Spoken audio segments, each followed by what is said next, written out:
Magandang gabi sa inyo mga lods.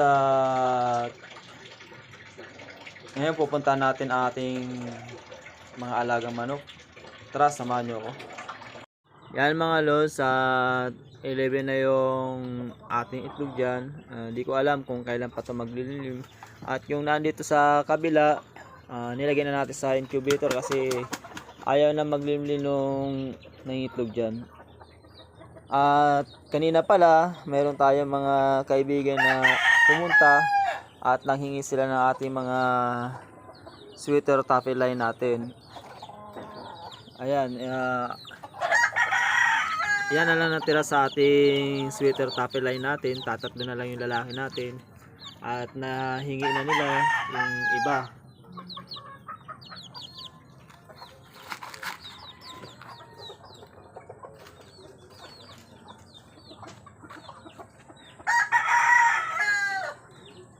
Yan yung inahin natin na yung dumalaga natin na bulik. Hindi muna natin pinadala sa nangingi sa atin ng manok. Kasi nga mayroon pa kaming usapan diyan. So kaya dito muna siya. At di ko alam kung pupunta pa to ng may-ari. Anong nangingi sa atin. Ayan pala yung ating bulik. In-exam na tinisting natin kanina, medyo natuwa naman ako sa kanyang laro. At itong ating stag natin, may potential naman to, nakita ko yung potential niya kanina. At itong isa na ating manok, medyo nadismaya tayo sa laro niya kanina kasi hindi ko nakitaan yung magandang laro niya. Siguro kasi kaka-recover pala niya sa sakit. Kasi galing po yan sa sakit eh. Nagkaroon po siya ng sipon.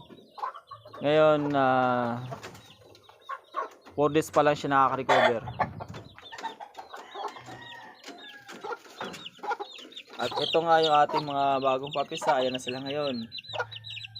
Yan yung pinalimliman natin sa ating inahin na misa. Yan ngayon, 4 na lang yung titira kasi yung iba hindi kinaya.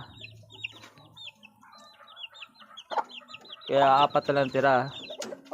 Ito yung ating mga bibistag natin. Pinorga natin yan kasi malakas sila kumain pero namamayat.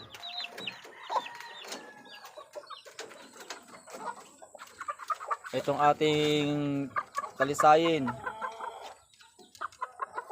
hats yung nanay niyan at ang inahin naman niya, ang tandang niyan hats din. Yan yung ating talisayin.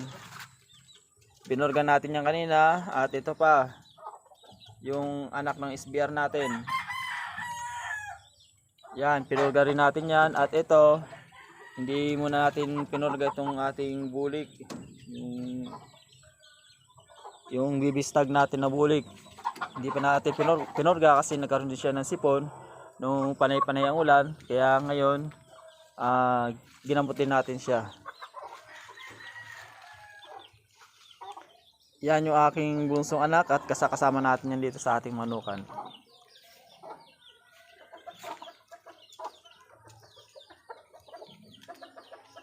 Sa ngayon mga lods, hanggang dito lang yung video natin. Update ko na kayo sa mga susunod.